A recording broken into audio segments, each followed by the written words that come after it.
Divisi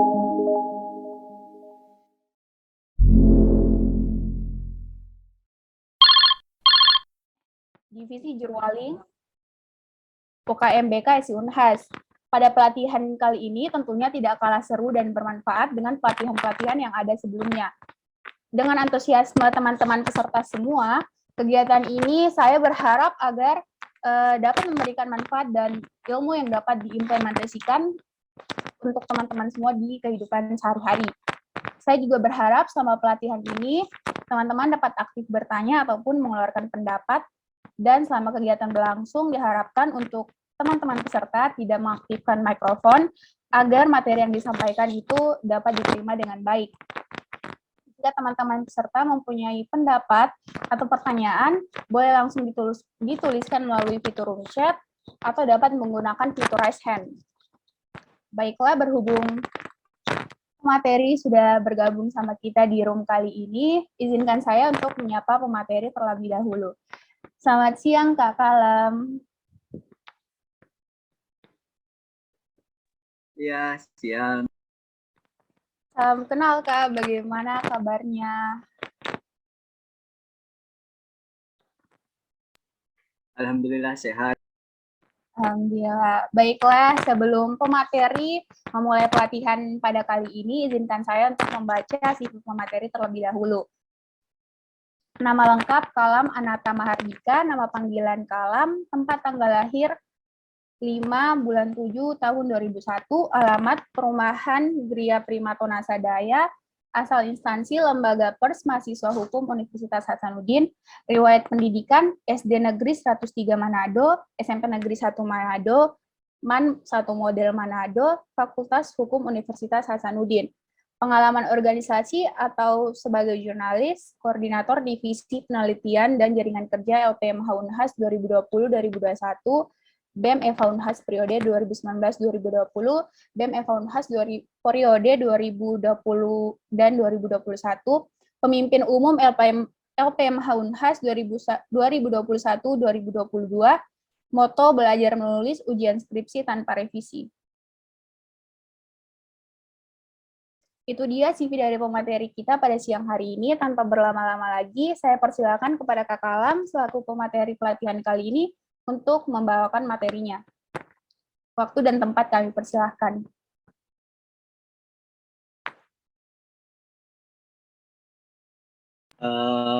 Baik, Assalamualaikum warahmatullahi wabarakatuh. Perkenalkan, nama saya Kalam, angkatan 19. Tes, apakah suara saya kedengaran dengan jelas? Iya, Kak. Terdengar. Bisa ngerti. Tunggu ya, saya share screen dulu.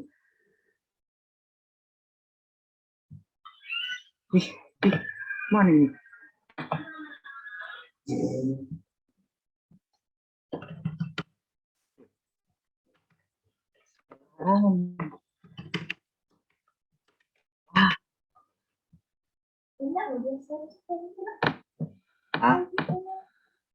Ya, pertama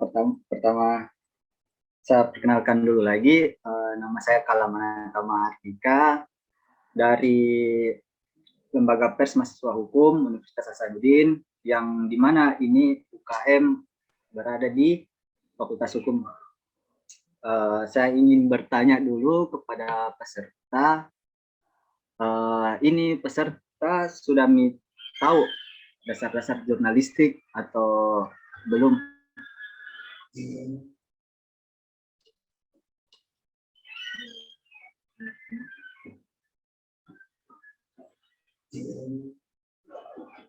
Jelek jaring.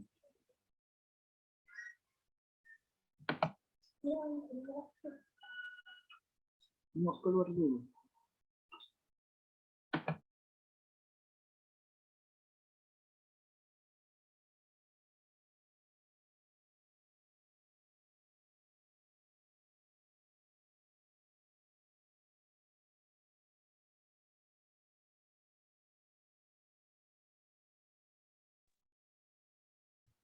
Tes. Izin Kak menjawab.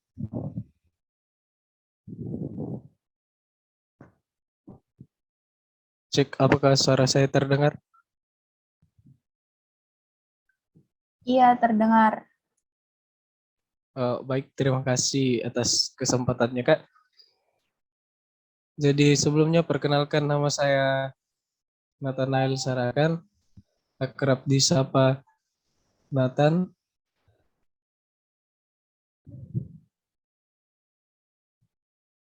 Kakak pemateri masih ada dalam?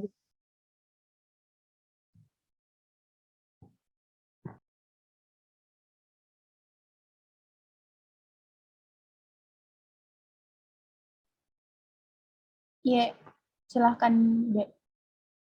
Ya, baik, sebagaimana yang ditanyakan oleh kakak pemateri tadi, bahwasannya kira-kira yang kalian ketahui apa saja dari dasar-dasar jurnalistik.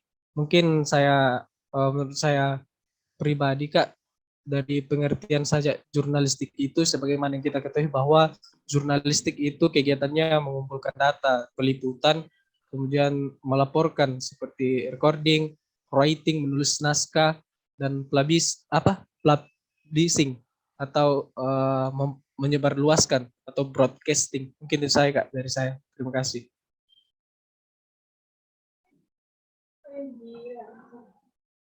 Dari teman-teman yang lain, mungkin ada yang sudah tahu atau belum juga soal jurnalistik, apa sih itu?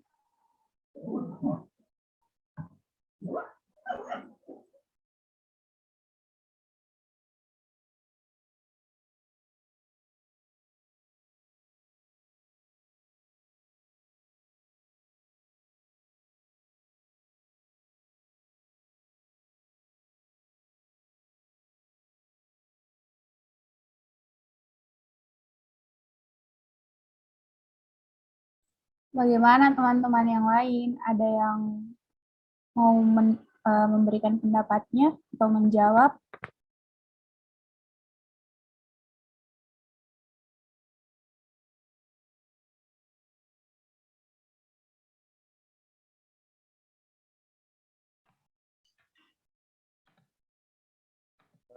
Tapi moderator bisa share screen.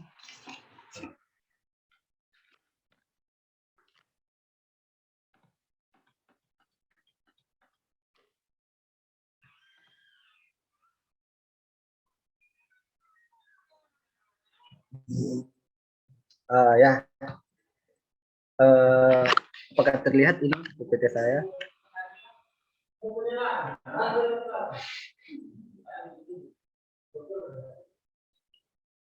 Terlihat, Kak. Ya, lanjut. Apa sih itu jurnalistik?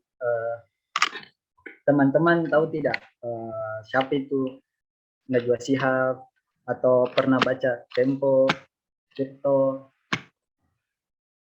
Nah, itu mereka itu membuat atau menghasilkan karya-karya jurnalistik, dan mereka juga alumni-alumni dari jurnalistik seperti Najwa Shihab yang pernah menjadi reporter di Metro TV.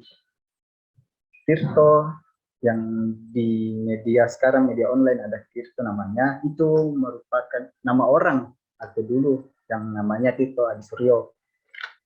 Nah, berangkat dari situ berkembang teman-teman dari yang dulu menyebarluaskan tentang pembukaan. Kemudian saya ingin bertanya kepada peserta, apakah Info Makassar ataukah Lambetura itu bisa dikatakan jurnalistik atau tidak?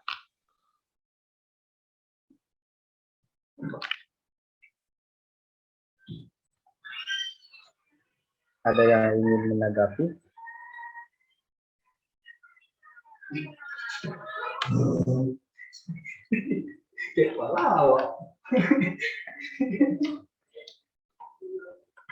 Mungkin bisa dilihat untuk selanjutnya dalam pengertian. Ya, menurut KBBI, jurnalistik adalah yang menyangkut kewartawaan dan persurat kabaran. Nah, di sini bisa dilihat bagaimana itu jurnalistik secara Kamus Besar Bahasa Indonesia. Kemudian menurut Onong Ada Effendi, Hujjana Effendi.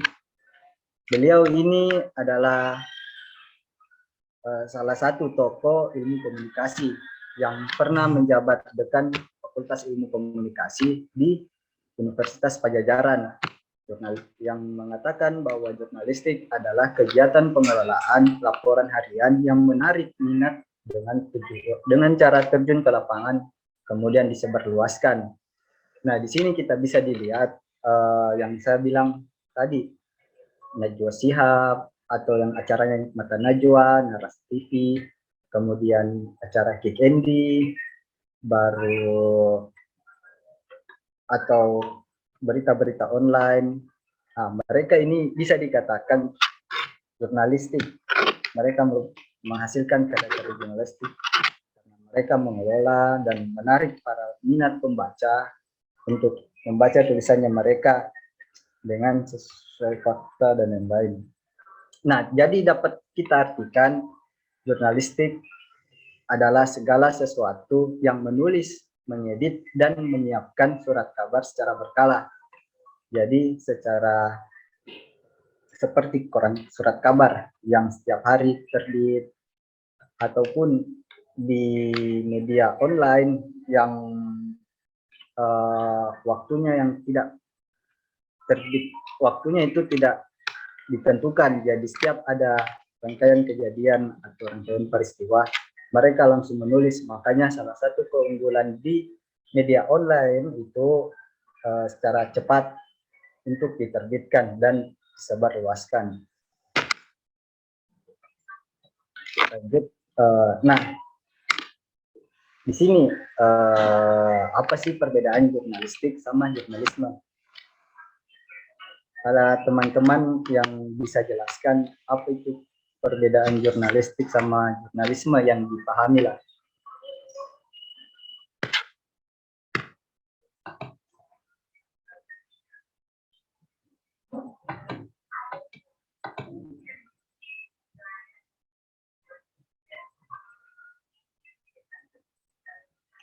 Mungkin bisa interaktif saja ya, biar lebih enak diskusi ini.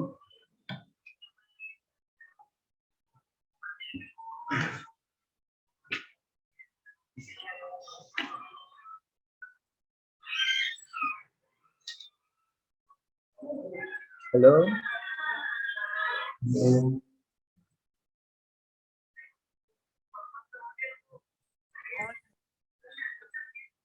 Ya, mungkin bisa dijelaskan Nathanael. Baik, terima kasih atas kesempatannya, Kak. Sebelumnya perkenalkan, nama saya Nathanael Sarakan, akrab disapa Nathan. Jadi saya akan menjabarkan perbedaan antara jurnalistik dan jurnalisme. Sebagaimana yang kita ketahui bahwa jurnalisme itu adalah suatu kata benda, kemudian jurnalistik itu adalah kata sifat. Jadi dapat kita definisikan bahwa jurnalisme ini adalah salah satu kegiatan menulis di suatu media cetak atau media elektronik yang bersifat sementara. Kemudian kalau jurnalistik segala sesuatu yang berkaitan dengan kewartawan. Mungkin bisa dari saya, terima kasih yang saya ketahui. Ada yang lain, pendapat yang lain? Mungkin kalau mau bicara bisa langsung saja ya.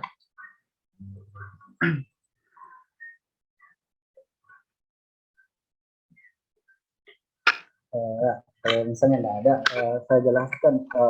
Ini jurnalistik adalah salah satu penerapan atau salah satu rangkaian kegiatan dari menulis berita, mengelola. Nah, kemudian yang jurnalisme ini saya katakan adalah adalah bagian dari ideologinya mereka. Jadi setiap penulis itu ada ideologi atau ada yang mereka yakini untuk mereka bawa di tulisannya mereka. Jadi bisa dikatakan sebelum turun ke lapangan atau sebelum menulis, ada yang mereka yang akan mau dibawa. Salah satu reporter ini atau yang si penulis mereka membawa satu ideologi. Nah, setelah kemudian mereka mencari data, mengelola suatu isu, nah, mereka terapkan. Nah, itu yang dinamakan jurnalistik. Dan jurnalisme itu seperti ideologi pemikiran. Sampai di sini paham? Kalau sudah, kita lanjut ya. Nah, di sini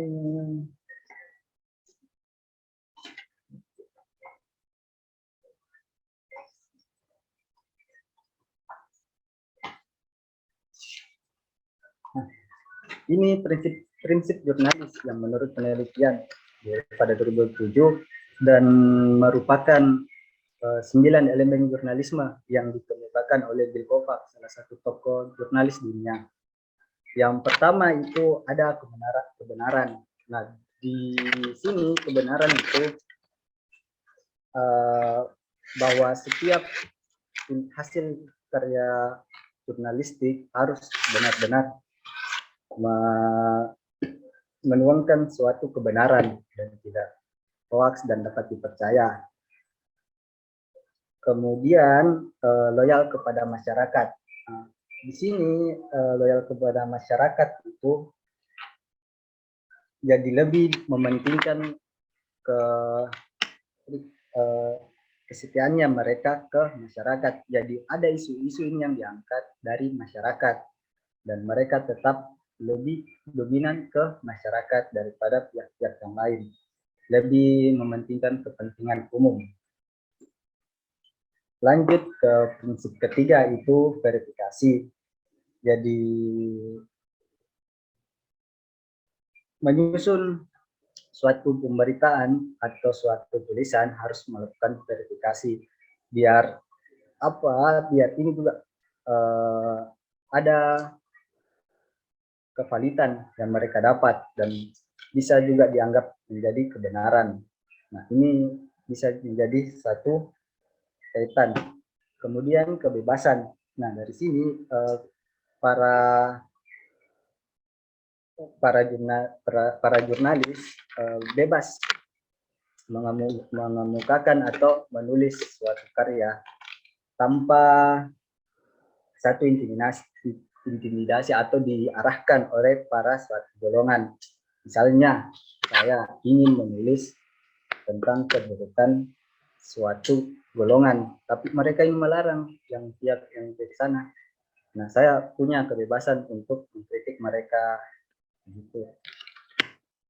Kemudian pemantauan yang bebas.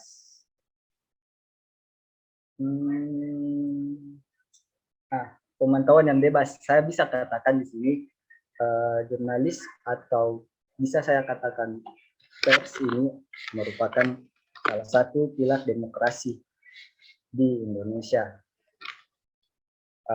Yang pertama kan ada eksekutif, yang kedua legislatif, yang ketiga yudikatif. Nah, di sini pers yang bisa saya katakan yang memantau ketiga lembaga tersebut, dan mereka yang bebas memantau dan mereka juga dilindungi dari para jurnalis itu dilindungi oleh undang-undang.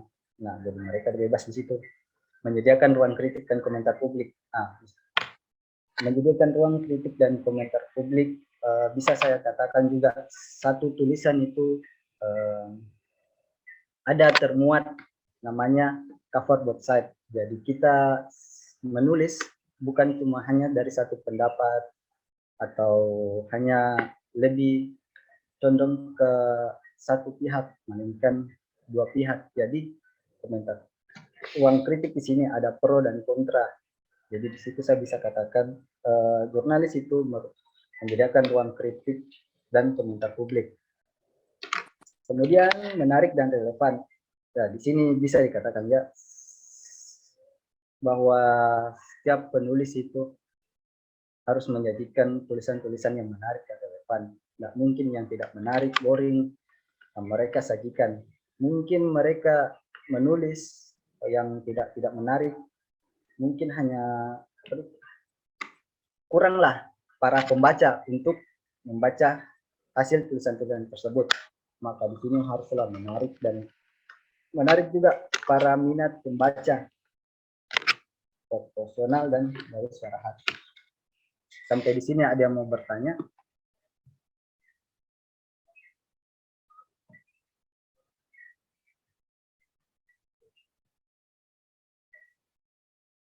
Halo, ada yang mau bertanya?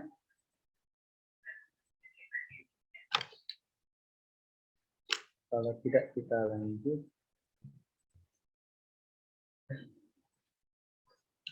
Nah, ada ragam jurnalisme.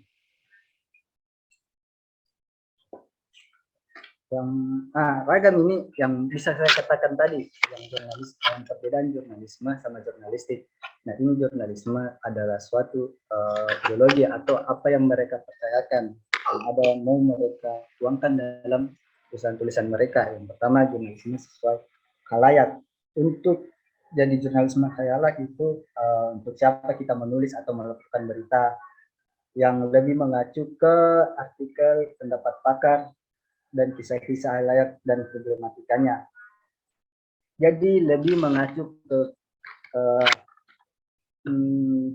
pembahasan-pembahasan yang menyangkut pautkan dengan para pakar-pakar. Misalnya teman-teman mau mengangkat soal lingkungan. Nah, teman-teman bisa membawa narasumber yang dari pakar-pakar lingkungan.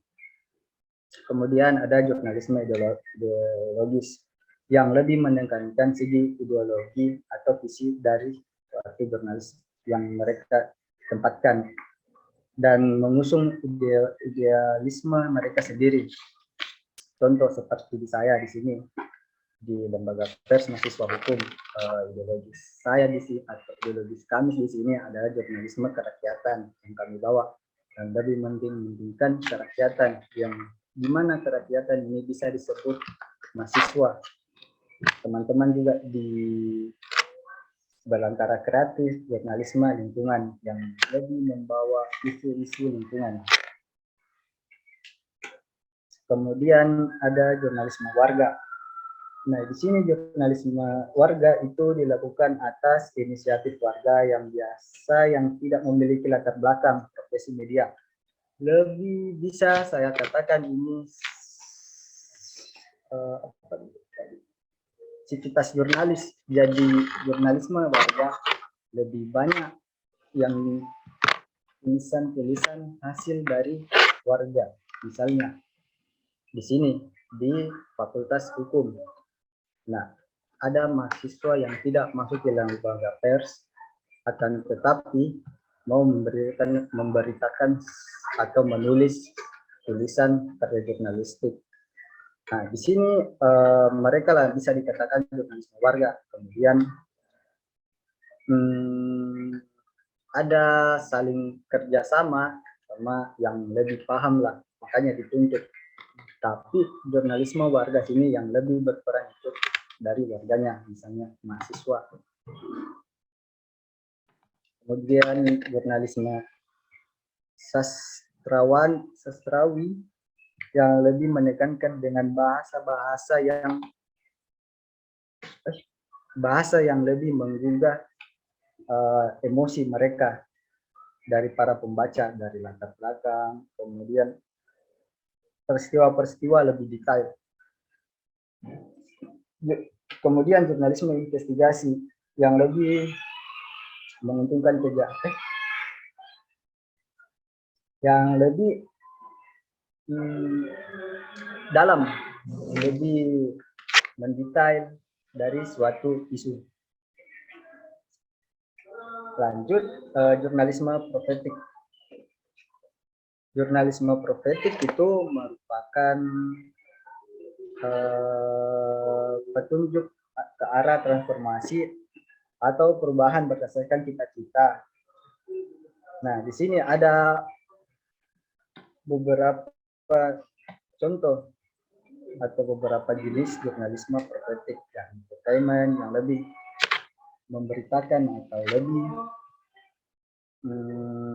mengangkat suatu isu tentang entertainment, artis atau hiburan. Kemudian korporat yang lebih, jurnalisme korporat yang lebih membawa isu-isu terkait jurnal tentang perusahaan yang lebih menguntungkan perusahaan tersebut, majalah misalnya, majalah yang dikeluarkan oleh Kementerian Kesehatan yang lebih isinya lebih menaikkan kesehatan perusahaan-perusahaan tersebut, lebih meningkatkan daya jualnya mereka. Kemudian jurnalisme politik yang lebih memihak atau bisa dikatakan sebagai media propaganda. Nah, di sini mainnya politik yang lebih memainkan stigma para pemilih, yang mana yang baik, mana yang benar. Presisi damai. Ini yang mungkin teman-teman juga bisa baca di internet nantinya. Tapi saya akan notis di sini jurnalisme bencana. Jurnalisme bencana di sini seperti atau teman-teman tahu soal kasus lumpur lapindo. Halo?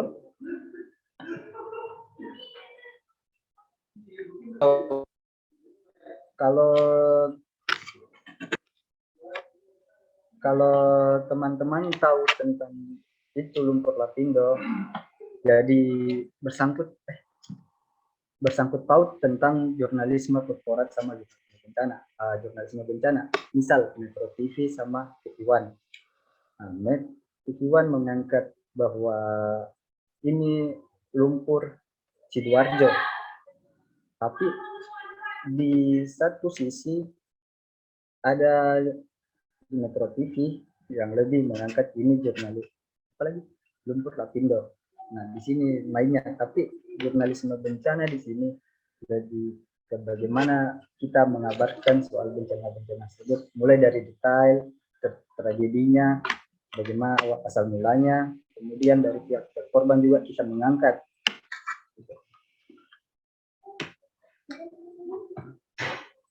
Kemudian jurnalistik dan pers. Di sini saya bisa katakan jurnalistik dan pers tidak bisa dipisahkan. Jadi jurnalistik adalah suatu kegiatan mereka, dan pers itu adalah suatu kumpulan orang yang mengerjakan suatu karya jurnalistik. Lebih ke lembaganya pers dan produknya itu jurnalistik, kegiatan-kegiatannya.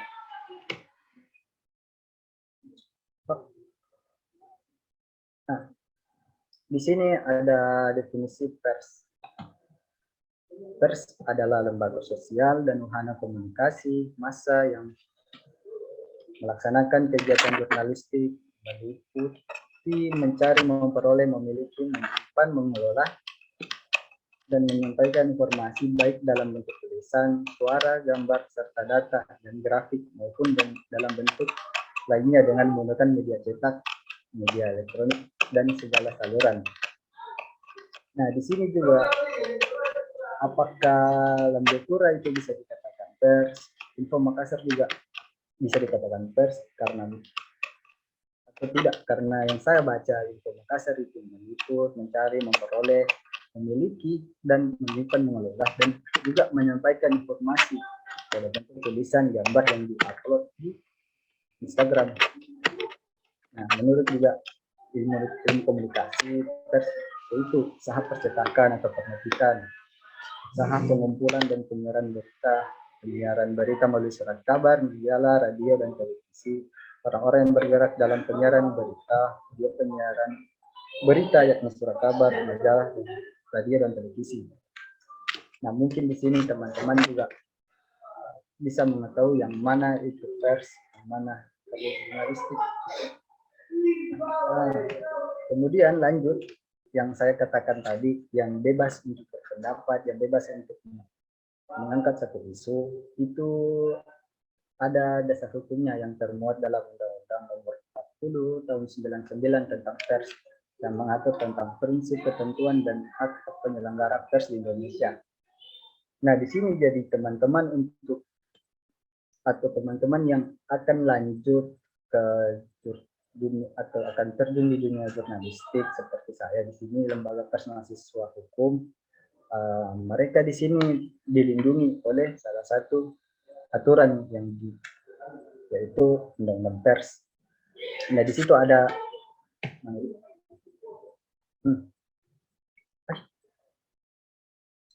Nah, berangkat dari situ Undang-Undang Pers itu dibuat karena tercantum dalam pasal 28E ayat 3 Undang-Undang Dasar 1945 bahwa setiap orang berhak atas kebebasan berserikat, berkumpul, dan mengeluarkan pendapat di sini. Jadi mungkin teman-teman juga bisa tahu atau bisa mencari sejarah bahwa pada zaman Soeharto itu pemberitaan lebih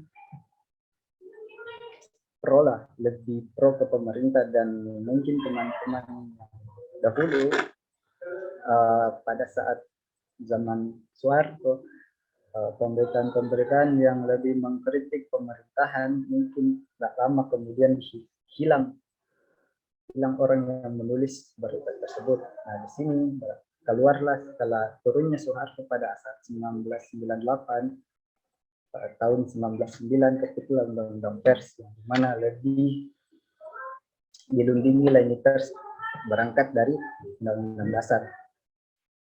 Teman-teman juga bisa mencari di sini dari Undang-Undang Pers pasal 4, pasal 8, 18, pasal 4. Kemudian salah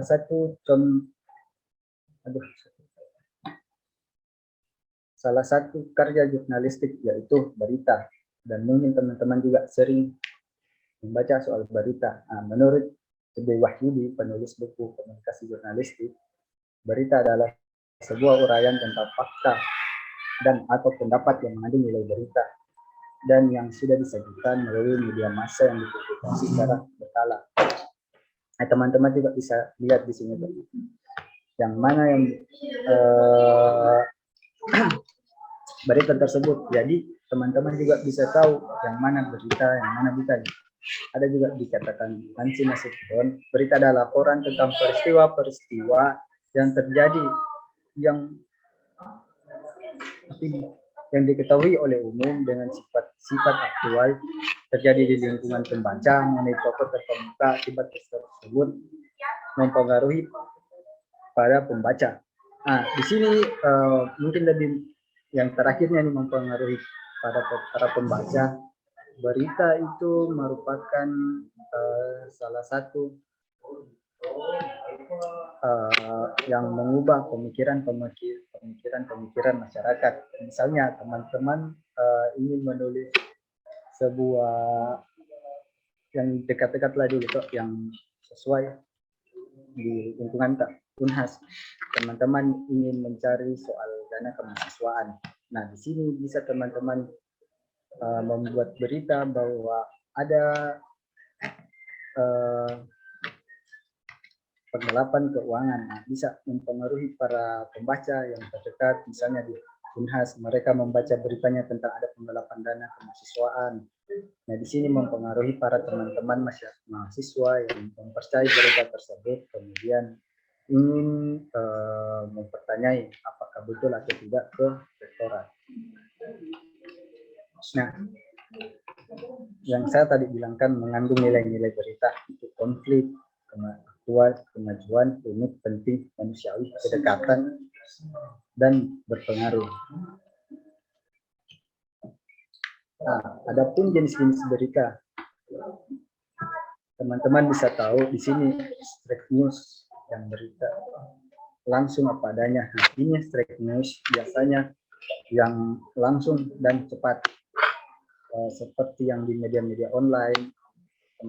Itu biasanya mereka memakai jenis berita straight news. Kemudian ada deep news yang mendalam, ada investigasi news, interaktif news, opini news. Nah, itu yang teman-teman juga bisa gali tentang yang rangkap jabatan di PT Vale yang rektor sekarang, teman-teman bisa pakai ini deep news yang lebih mendalam. Kemudian ada unsur berita. Nah, teman-teman di sini harus memenuhi ini 5W 1H ataupun tidak semuanya. What, who, when, why, where, how. Rata-rata para jurnalis memakai ini. Tetapi sesuai perkembangan zaman yang saya juga dapat di Fajar, dapat juga di salah satu jurnalis yang sudah jam terbangnya tinggi, mereka mengatakan bahwa ada satu yang ditambahkan untuk sekarang.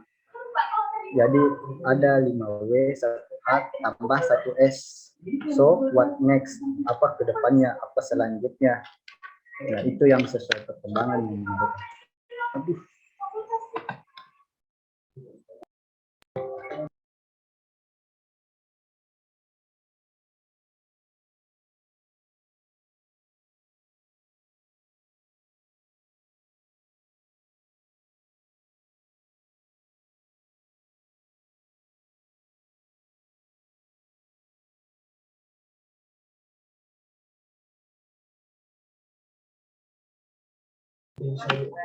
Jadi lanjut ke jurnalisme lingkungan yang teman-teman akan fokuskan di sini. Nah, jadi menurut pengertian Sudipyo, usaha menyampaikan seruan kepada masyarakat agar mampu berpartisipasi dalam gerakan menyelamatkan kelestarian hidup. Dan ada Mahadit adalah jurnalisme lingkungan itu adalah kegiatan pemberitaan dengan lebih memfokuskan masalah-masalah seputar lingkungan hidup. Jadi teman-teman di sini yang di dalam belantara kreatif lebih memfokuskan ke jurnalisme lingkungan. Jadi misalnya teman-teman ingin memberitakan soal wadah, soal yang di PT Vale yang lebih merusak lingkungan, teman-teman bisa pakai ini dan lebih bisa pakai di jenis berita indie atau investigasi news. Lanjut, kenapa sih harus lingkungan? Ini mungkin saya buat ini yang lebih ke arah negatif. Jadi ada pembangunan yang memberikan dampak tersebut menjadikan bencana. Jadi yang saya mungkin lebih secara keseluruhan itu yang pertama di pembangunan ini lebih ke perkembangan zaman atau kebutuhan manusia. Yang selanjutnya melahirkan pembangunan sesuai kebutuhan tadi dan melahirkan dampak, itu ada dampak positif dan negatif. Jadi lingkungan ini lebih yang saya pahami lebih ke tindak lanjutnya dari pembangunan. Jadi lebih menjagalah lingkungan dari pembangunan. Adapun ruang lingkup jurnalisme lingkungan yang saya dapat itu kearifan lokal, konservasi limbah, penggunaan sumber daya alam, dan kerusakan lingkungan. Dan yang sekarang mungkin lebih banyak di kerusakan lingkungan. Nah, teman-teman juga bisa mengangkat kerusakan lingkungan ini bisa juga berlandaskan hukum yang ada undang-undangnya PPLH, namanya undang-undang PPLH. Nah, ini yang mungkin saya akan jelaskan kayak lebih contoh. Jadi setiap hal itu memiliki ada dua, ada subjek sama objek. Yang kemudian yang di sini bisa saya katakan setiap hal itu lebih khususnya jurnalistik dan subjeknya itu manusia atau jurnalis. Kemudian objeknya itu informasi. Yang kemudian di sini bisa dikatakan sejarah jurnalistik merupakan sejarah informasi yang ini sejarah jurnalistik dan ataupun sejarah informasi lebih ke umum dan khususnya itu ada sejarah jurnalisme lingkungan yang mengenai informasi-informasi terkait sumber daya alam. Nah, jadi kan sejarah jurnalistik yang secara keseluruhan ada yang sudah saya jelaskan tadi, yang lebih ke politik, lebih ke kerakyatan dan lain-lain. Nah, teman-teman di sini lebih memfokuskan jurnalisme lingkungan itu khususnya. Kemudian dari sejarah itu melahirkan suatu ideologi pembangunan. Berangkat dari situ lahirlah jurnalisme lingkungan secara pandang khusus terkait informasi. Nah, yang kemudian berkelanjutan menjadi jurnalisme bencana alam.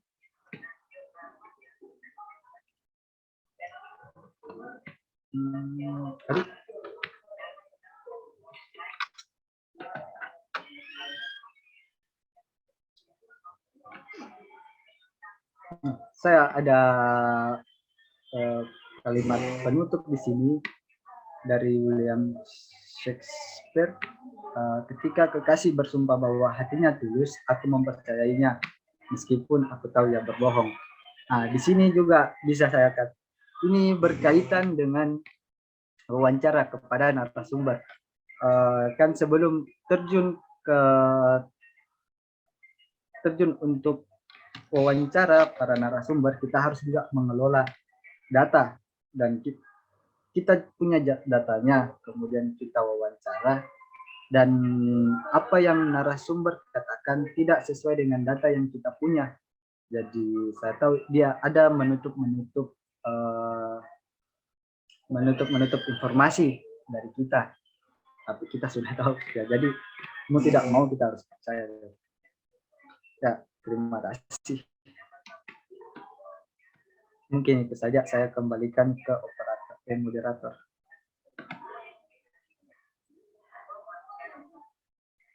Baiklah teman-teman, itu tadi pemaparan materi dari Kak Kalam, sangat menarik dan banyak informasi-informasi yang bermanfaat untuk teman-teman peserta.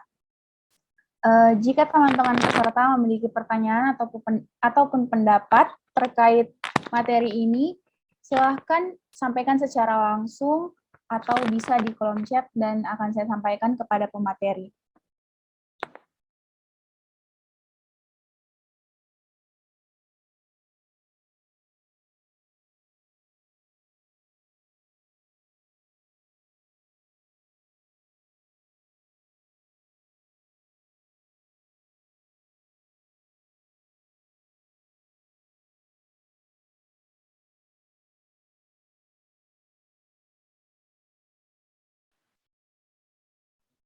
Iya, silahkan Saudara Nathan.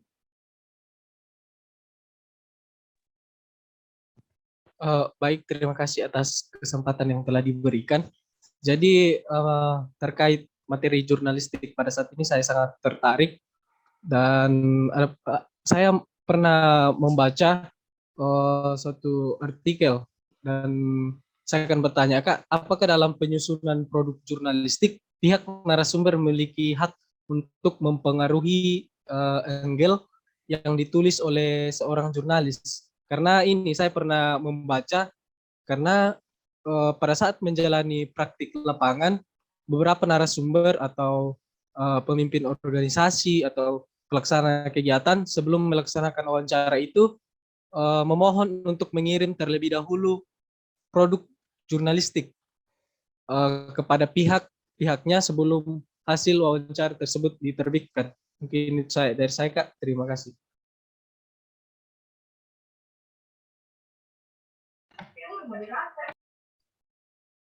Bagaimana Kak, mau ditampung dulu atau langsung dijawab?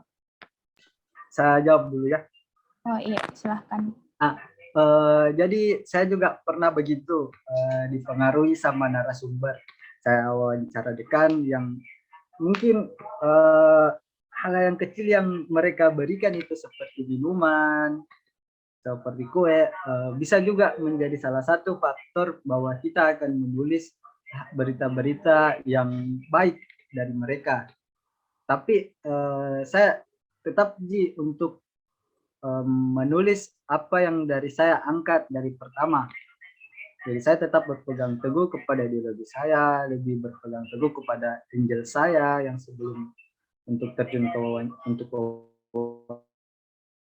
wawancara. Kemudian ada juga beberapa narasumber yang sebelumnya meminta kepada saya untuk wawancara.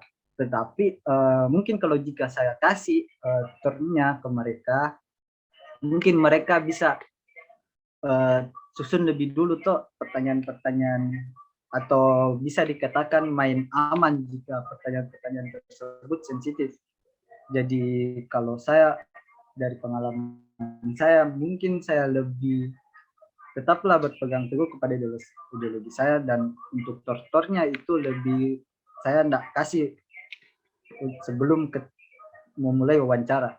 Jadi saya sebelum wawancara hanya berbicara tentang mengenai apa yang akan dibahas dalam wawancara nantinya, kurang lebih begitu.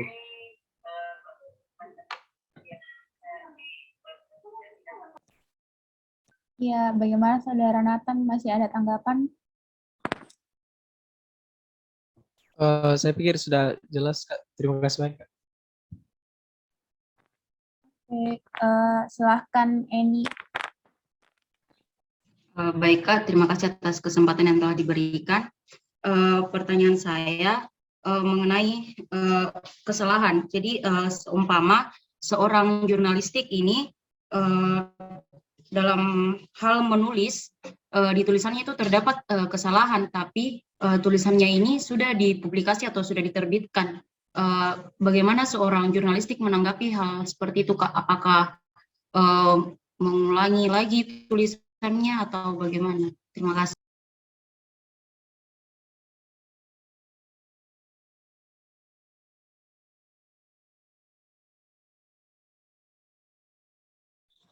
Silahkan Kak. Ya, mungkin saya juga pernah merasakan begini, bahwa di dalam tulisan saya ada beberapa kesalahan. Tetapi saya kan di sini lebih berita harian saya yang dimuat di website, dan bisa diedit kapanpun itu. Jadi misalnya ada kesalahan-kesalahan di dalam tersebut, dalam penulisan. Nah, saya di situ langsung dikoreksi kalau ada kesalahan. Kemudian jika ada yang salah dari tanggapan narasumber yang kita bisa juga mendengar kembali.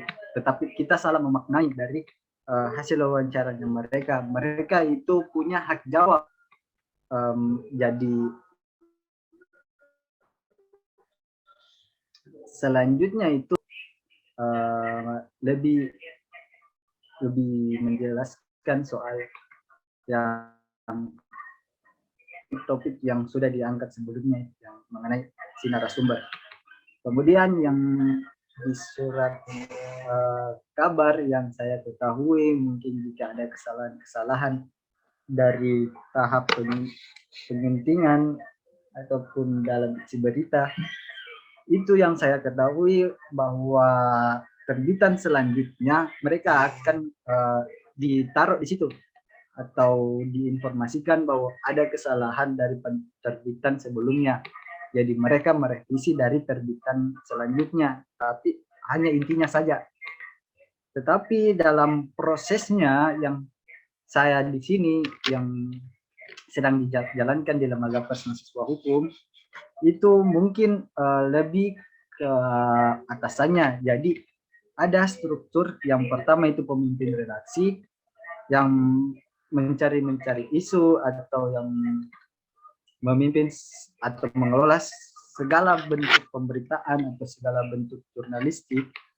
Misalnya ada satu isu, kemudian turun ke redaktur pelaksana, ada namanya redaktur pelaksana, di bawahnya pemimpin redaksi.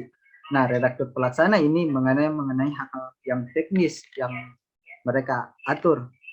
seperti reporter, mau kemana, wawancara siapa, atau lebih pemahaman isu ke mereka.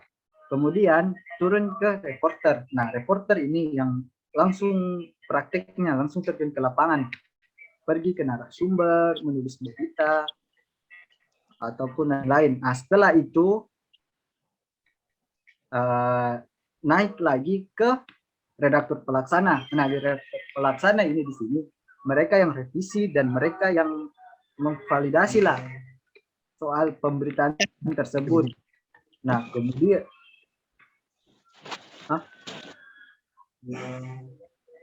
kemudian naik ke atas lagi untuk mengkonfirmasi bahwa ini berita sudah di ACC oleh pemimpin redaksi, kemudian diterbitlah di media. Nah, begitu kayak kurang lebih alurnya. Jadi ada tahapan-tahapan yang sebelum diterbitkan, jadi minim terjadi kesalahan penulisan atau kesalahan informasi yang termuat dalam satu berita. Mungkin ada yang ingin ditanyakan lagi? Bagaimana Saudara Eni? Masih ada tanggapan atau sudah puas? Terima kasih Kak, saya sudah sangat puas dengan jawabannya. Oke, sebelum pertanyaan selanjutnya, saya ingatkan lagi untuk teman-teman peserta mengisi link absen yang sudah dibagikan di room chat. Pertanyaan selanjutnya dari Dinda. Izin bertanya Kak, di antara 5 ragam jurnalisme yang sudah tadi dijelaskan, manakah yang paling banyak diminati oleh kalangan mahasiswa? Kemudian apa daya tarik dari jurnalisme itu Kak? Silahkan Kak.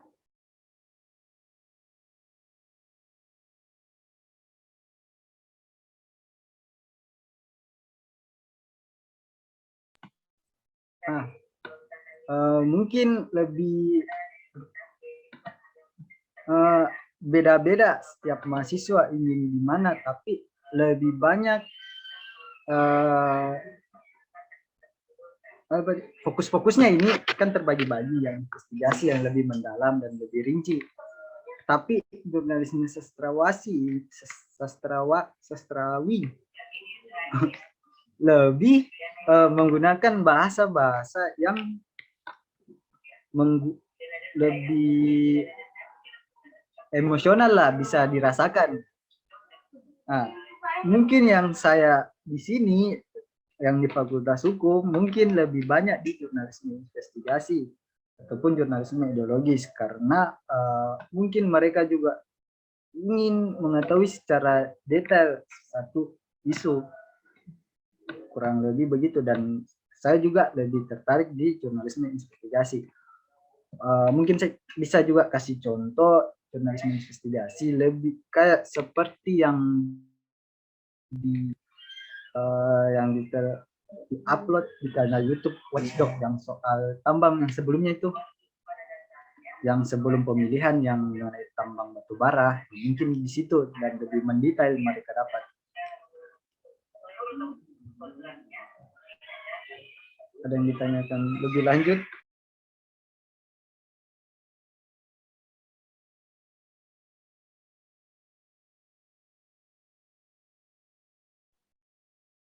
Iya, bagaimana Saudara Dinda? Masih ada tanggapan atau sudah puas? Bisa diketik di room chat.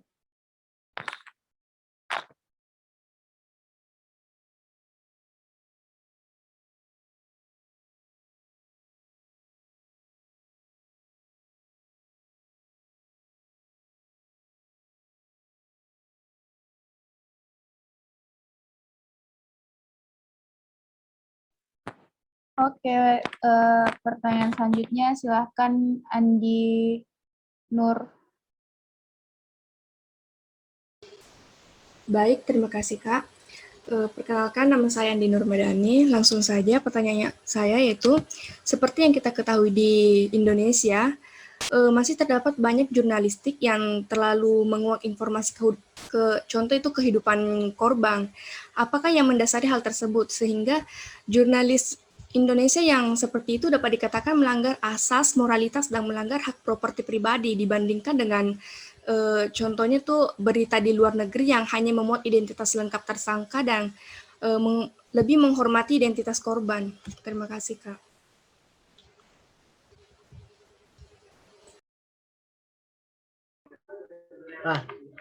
Mungkin ini cukup menarik juga yang saya juga pernah dapat. Korban, misalnya ada kejadian apalagi kecelakaan, dan lebih mereka pembaca lebih menarik membaca berita soal para korban melainkan daripada kronologis kecelakaan tersebut. Nah, mungkin lebih penentuan angelnya baru sebagian besar juga jurnalistik atau perusahaan pers yang ada di Indonesia itu lebih ke mereka lebih mau mengambil keuntungan atau lebih ke profit. Jadi penentuan angel itu sangat penting lah bagi para suatu lembaga atau perusahaan yang dalam bentuk jurnalistik gitu. Jadi itu lebih ke arah menarik para pembaca. Jadi dapatlah mereka keuntungan di situ. Tapi ada juga kode etik yang sudah diatur yang tidak bisa menuliskan nama korban, tapi lebih korban apa? Misalnya korban pelecehan yang mereka inisialkan korban ataupun pelaku. Mungkin yang saya paham seperti itu, jadi mereka lebih menarik para pembaca, makanya mereka mengangkat suatu pemberitaan yang dari sisi-sisi lain dari korban tersebut daripada kronologis.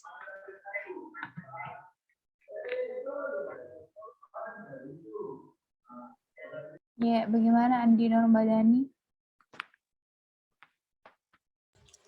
Baik, Kak, terima kasih atas jawabannya.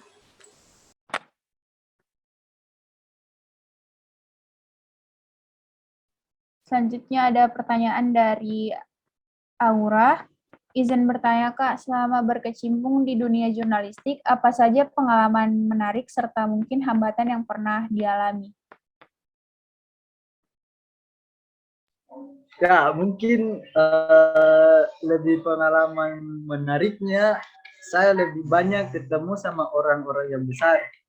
Seperti wakil dekan, lebih sering ketemu dekan, bahkan yang paling tinggi mungkin saya wawancara di Prof. Jamaluddin Jompa yang barusan. Mungkin saya wawancara sama dia, bicara sama dia sekitar setengah jam. Mungkin itu yang lebih tertarik dari wawancara, tapi secara keseluruhan saya lebih hal-hal yang menarik kalau para pembaca merespon pemberitaan yang saya beritakan begitu.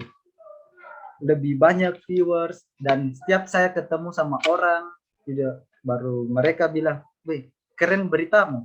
Mungkin salah satu rasa kesenangan dari saya yang lebih menarik, dan mungkin lebih pengalaman menarik ya begitu, yang lebih bicara empat mata lah sama narasumber, kalau sama orang-orang besar lah kurang lebih dari saya menariknya. Dan hambatan yang pernah saya alami itu mungkin lebih ke narasumber yang saya sulit untuk temui. Nah, itu hambatan saya sekali. Dan hambatan yang paling itu kan hambatan dalam wawancara, susah untuk menemui narasumber. Tapi dalam hambatan untuk menulis pemberitaan itu mungkin lebih ke judul yang saya terhambat sekali.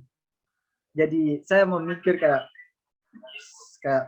10-20 menit untuk menentukan judul. Bagaimana para pembaca ini tertarik membaca tulisanku begitu. Mungkin kurang lebih begitu. Bagaimana tadi penanya Aura, sudah puas atau masih mau menanggapi?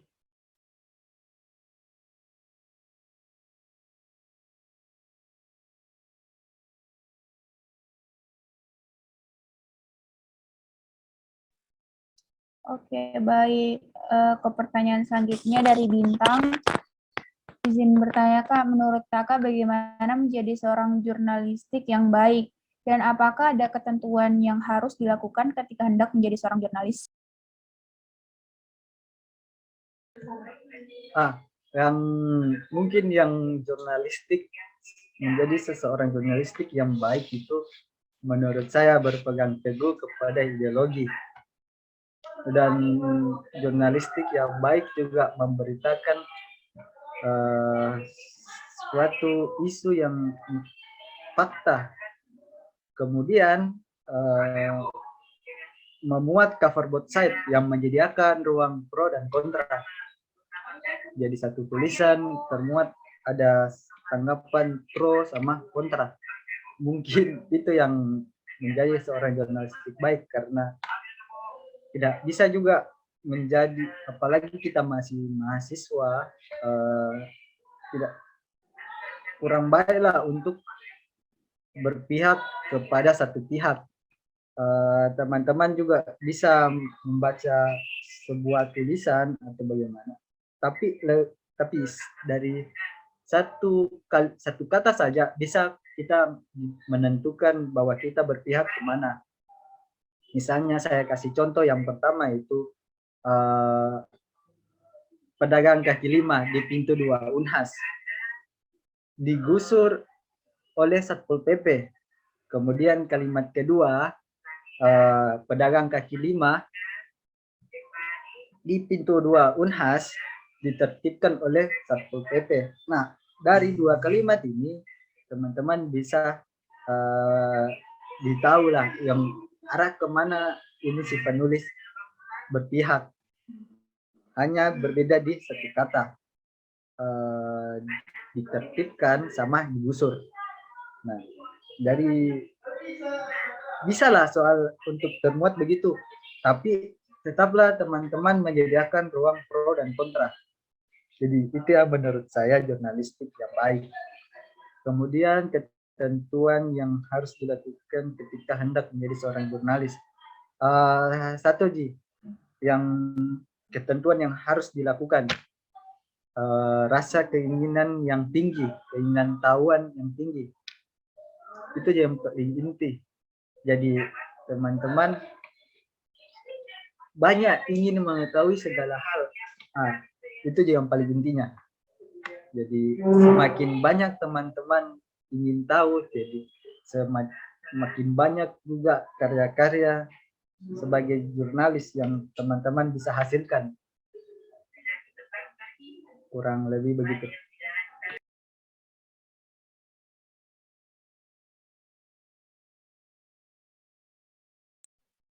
Baik, bagaimana Saudara Bintang, sudah puas atau masih ingin menanggapi? Dan untuk teman-teman yang lain yang masih mau bertanya, silahkan raise hand atau ketik di room chat.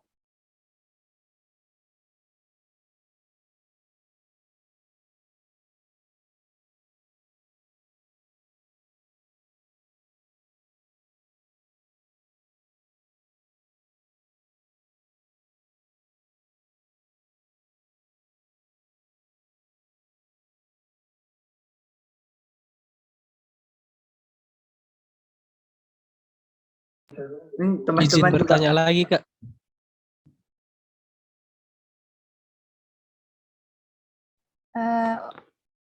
Oke, tunggu ya Saudara Nathan, karena masih ada tanggapan dari penanya tadi. Maaf Kak, mengenai ketentuan tadi masih kurang jelas. Mungkin bisa diulangi, Kak.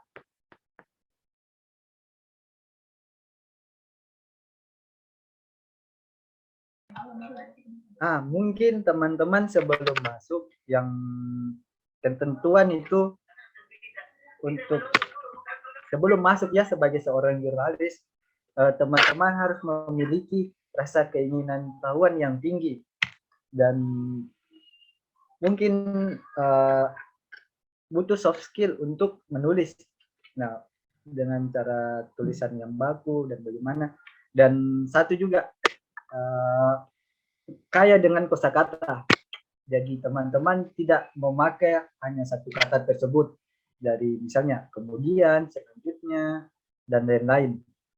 Mungkin teman-teman bisa diganti-ganti kemudian diganti-ganti kata-katanya, tapi tetap makna yang sama. Kemudian teman-teman ketika masuk atau sudah dianggap sebagai seorang jurnalis, teman-teman itu patuh kepada kode etik pers atau kode etik jurnalis. Nah, di saya di sini ada kode etiknya tersendiri yang sudah ditentukan dari dahulu dan teman-teman sebagai reporter harus mematuhi kode etik tersebut. Kurang lebih begitu.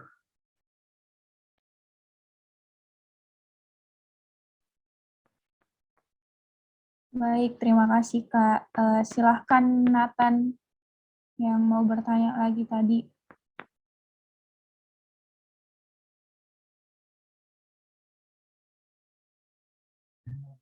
Baik, terima kasih atas kesempatannya Kak. Jadi sebenarnya pertanyaan saya ini pernah saya tanyakan ke pemateri, namun saya ingin mendengar persepsi dari Kakak untuk menambah wawasan saya ke depannya lagi. Jadi pertanyaan saya itu Kak mengenai tentang misalnya saya menjadi seorang jurnalis, kemudian ada satu kejadian yaitu penebangan pohon secara liar. Kemudian saya pergi ke tempat itu dan saya temui pelakunya langsung. Nah, kira-kira apakah reaksi saya sebagai seorang jurnalis tersebut? Apakah saya melaporkan pelaku tersebut atau bagaimana? Terima kasih, Kak. Bisa diulangi karena pas di penebangan secara liar yang saya dapat itu. Bisa diulangi. Baik, Kak. Misalnya saya adalah seorang jurnalis dan ada kejadian yaitu penebangan pohon secara liar.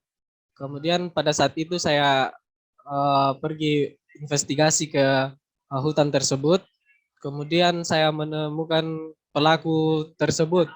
Jadi apakah reaksi saya sebagai seorang jurnalis? Apakah saya harus melaporkan pelaku ini ke pihak yang berwenang karena pelaku ini menebang pohon secara liar atau bagaimana, Kak? Terima kasih. Terima kasih. Kalau teman-teman yang sebagai warga Indonesia yang baik, mungkin teman-teman bisa langsung melaporkan bahwa ada pelaku yang menebang hutan secara liar. Tapi menurut saya ada peristiwa-peristiwa buruk atau kejadian-kejadian buruk itu mungkin bisa menjadi berita-berita yang bagus. Nah, jadi kalau dari saya mungkin saya lebih mengelola terlebih dahulu dari bentuk tulisan jadi bentuk berita. Jadi saya tidak akan melaporkan karena saya sebagai jurnalis, jadi teman-teman juga bisa di situ pas di lokasi. Teman-teman mau ke berdiri sebagai apa ini, sebagai seorang jurnalis kah atau sebagai warga negara Indonesia? Kalau saya berita yang kejadian-kejadian yang buruk adalah berita yang bagus diangkat. Jadi saya lebih mementingkan yang berita-berita bagus, berita kalau saya berdiri sebagai jurnalis.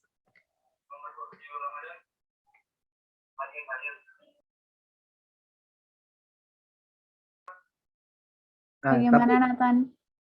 Bisa tambahkan. Ya, tapi di dalam tulisan tersebut tulis juga pelanggaran-pelanggaran apa yang teman-teman angkat, yang terjadi kayak penebangan hutan secara liar tadi. Kemudian teman-teman harus tahu juga pelakunya siapa, dan teman-teman juga melakukan wawancara kepada si pelaku tersebut. Tapi teman-teman jangan laporkan, tapi teman-teman mempunyai data lah, setidak kurang-kurang lebihnya teman-teman memiliki data soal pelaku tersebut. Jadi teman-teman tahu, kemudian teman-teman juga bisa ke pihak kepolisian atau pihak yang berwenang bahwa Pak, ini ada terjadi penebangan hutan liar. Bapak bisa baca dari berita saya dan Bapak bisa melakukan investigasi soal penebangan hutan tersebut.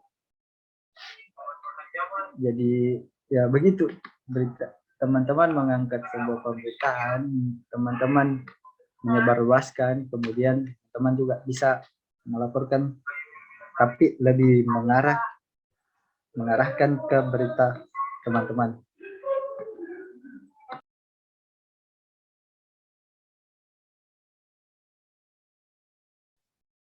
Bagaimana Nathan? Masih ada?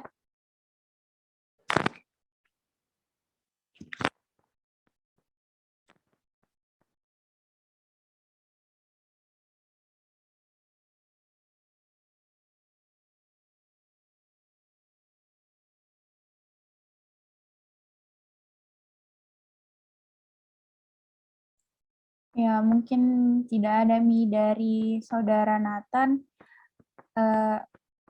Bisa saya bertanya, Kak, tentang pernah Ki menulis terkait isu lingkungan?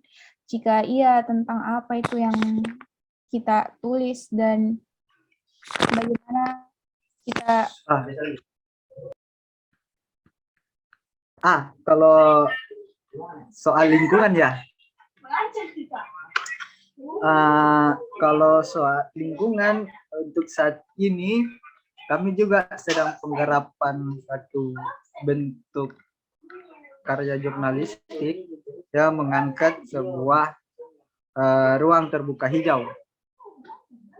Jadi saya mencari data ruang terbuka hijau yang apalagi hutan kota Unhas, kemudian lebih mengarah ke satu kota yang dimana di hutan kota Makassar itu ruang terbuka hijaunya masih kurang, masih sangat minim lah di aturan yang sudah dibuat. Jadi misalkan ada peraturan di situ yang mencantumkan bahwa ruang terbuka hijau di satu kota harus memenuhi sekian persen. Tapi secara realita yang di Makassar ini tidak terpenuhi, bahkan jauh dari target ruang terbuka hijau tersebut. Tapi sementara ini sedang penggarapan, jadi belum terbitlah untuk isu lingkungan tersebut.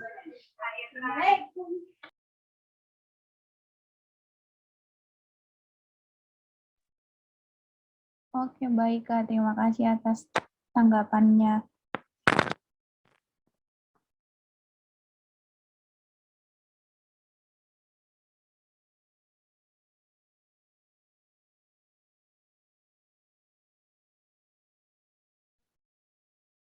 Berhubung mau selesai waktunya, masih ada yang ingin bertanya atau tidak, teman-teman?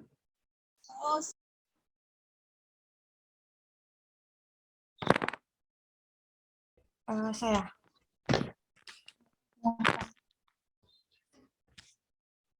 Baik, terima kasih atas kesempatannya. Perkenalkan, nama saya Putri Dewi Tasari. Yang mau saya tanyakan itu, Kak, bagaimana ketika seorang jurnalis membuat sebuah pertanyaan yang menguji statement dari narasumber? Apakah itu tidak melanggar prinsip-prinsip dasar dari jurnalis itu sendiri? Terima kasih. Berkaitan juga soal begitu. Kan teman-teman sebelum terjun ke narasumber, teman-teman ada juga tour yang sudah disediakan. Tapi pas si narasumber menjelaskan, ada beberapa hal yang teman-teman bisa gali. Jadi teman-teman di situ bisa ada pertanyaan-pertanyaan selipan yang bisa timbul dari pertanyaan dari jawaban yang mereka sampaikan. Tapi mungkin tetap sih harus sesuai angel teman-teman, begitu yang sudah ditentukan. Jadi saya sudah juga beberapa kali begitu. Jadi saya tidak terlalu fokus dan terlalu menonton saja yang pertanyaan yang sudah dibuat sebelumnya. Jadi lebih ke arah bicara santai begitu, tapi ada juga yang utama. Jadi ada selingan-selingan pertanyaan-pertanyaan yang bisa digali.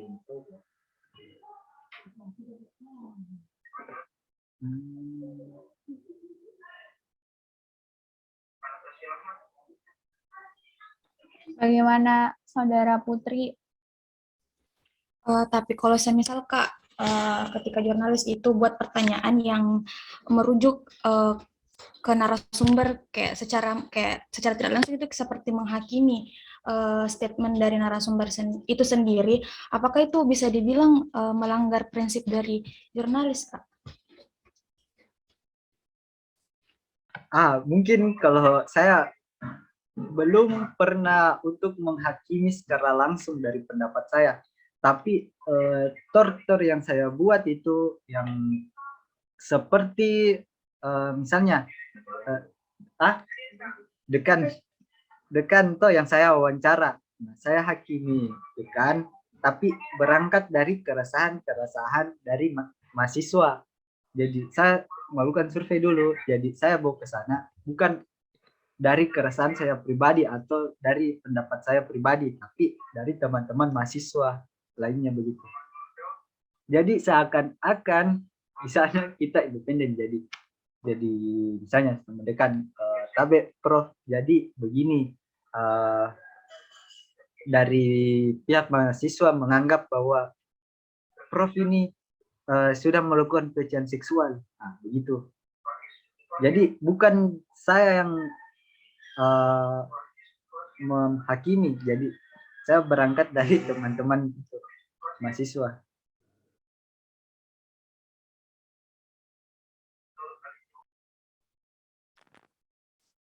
Ya, bagaimana Saudari Putri? Sudah puas atau masih ada tanggapan? Ya, sudah. Terima kasih, Kak.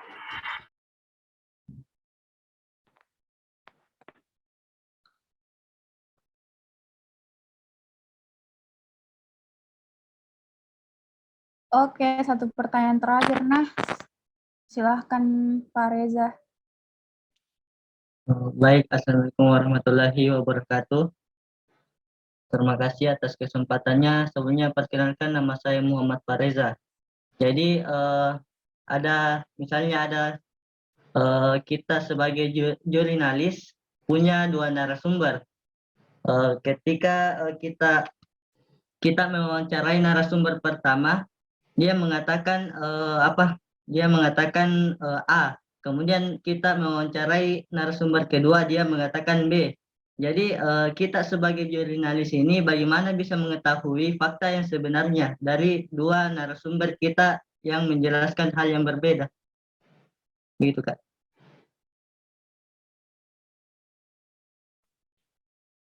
Oke, terima kasih pertanyaannya. Silahkan Kak, bisa dijawab.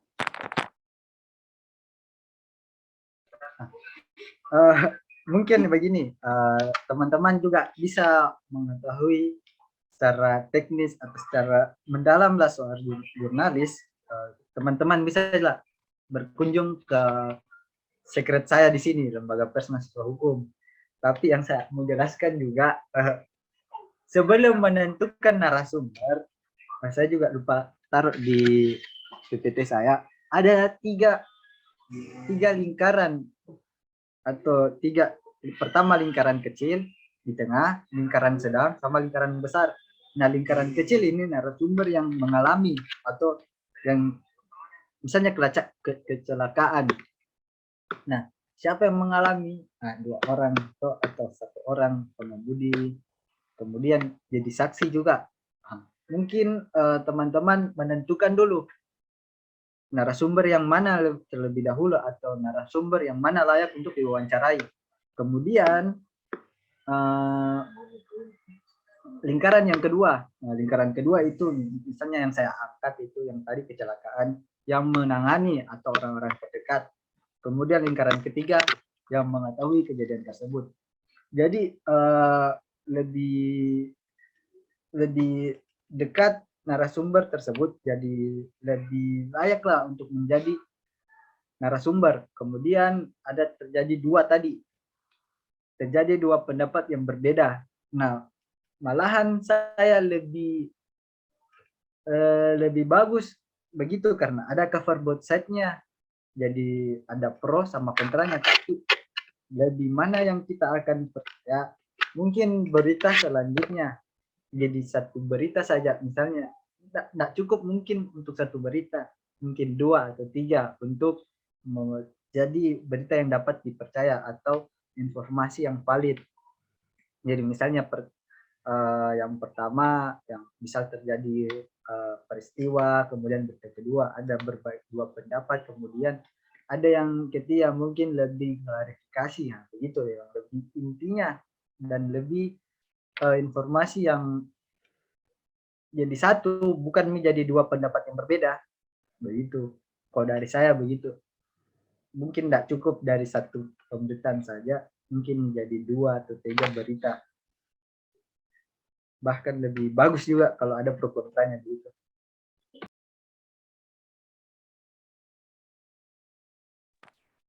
Bagaimana peserta Pak Reza? Saya ada tanggapan? Baik Kak, sudah cukup. Terima kasih. Oke. Sebelum kita mengakhiri kegiatan kita kali ini, izinkan saya untuk melakukan sesi dokumentasi. Jadi mohon untuk teman-teman peserta semua untuk mengaktifkan kameranya.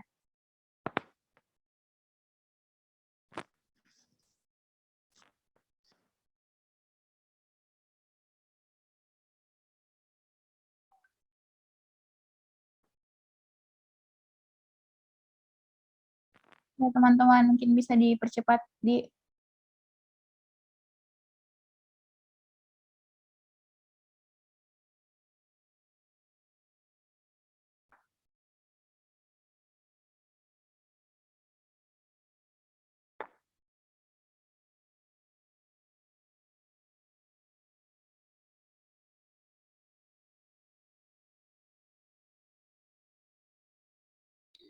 Baik teman-teman, mungkin bisa di on cam kan kameranya.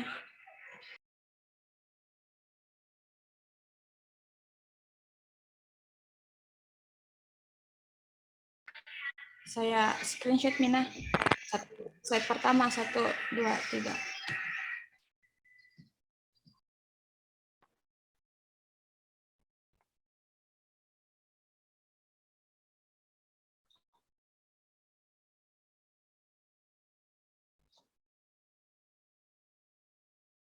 Oke, sudah. Terima kasih. Baiklah, itu tadi pemaparan dan jawaban-jawaban dari Kak Kalam. Terima kasih banyak kepada Kak Kalam karena sudah hadir membagikan ilmu untuk kita semua pada siang kali ini. Semoga ilmu yang di-share dapat bermanfaat dan berguna bagi kita semua. Terima kasih juga kepada teman-teman peserta yang sudah aktif bertanya dan stay sampai di akhir kegiatan kita pada siang hari ini. Sekali lagi terima kasih. Saya Ananda Agil sebagai moderator pamit undur diri dan saya kembalikan kepada MC Kak Hafizah.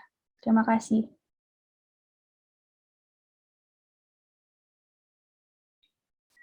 Baik, itulah tadi materi kita terkait pelatihan jurnalistik. Terima kasih ke moderator Ananda Agil dan Kak Kalam selaku pemateri kita pada kegiatan pelatihan hari ini. Sekali lagi saya mewakili teman-teman pengurus UKMBK yang hadir pada hari ini mengucapkan banyak-banyak terima kasih kepada seluruh partisipan yang hadir. Terima kasih banyak juga. Saya harapkan semoga kegiatan kita pada hari ini memberikan banyak pengalaman dan manfaat kepada teman-teman sekalian. Baiklah, saya Hafiza Nur Syahria, selaku MC pada hari ini, pamit undur diri. Indah bunga di tengah taman, duduk santai makan ketan. Sampai jumpa teman-teman, sampai jumpa di lain kesempatan. Wassalamualaikum warahmatullahi wabarakatuh. Waalaikumsalam. Waalaikumsalam. Waalaikumsalam warahmatullahi wabarakatuh. Waalaikumsalam warahmatullahi wabarakatuh.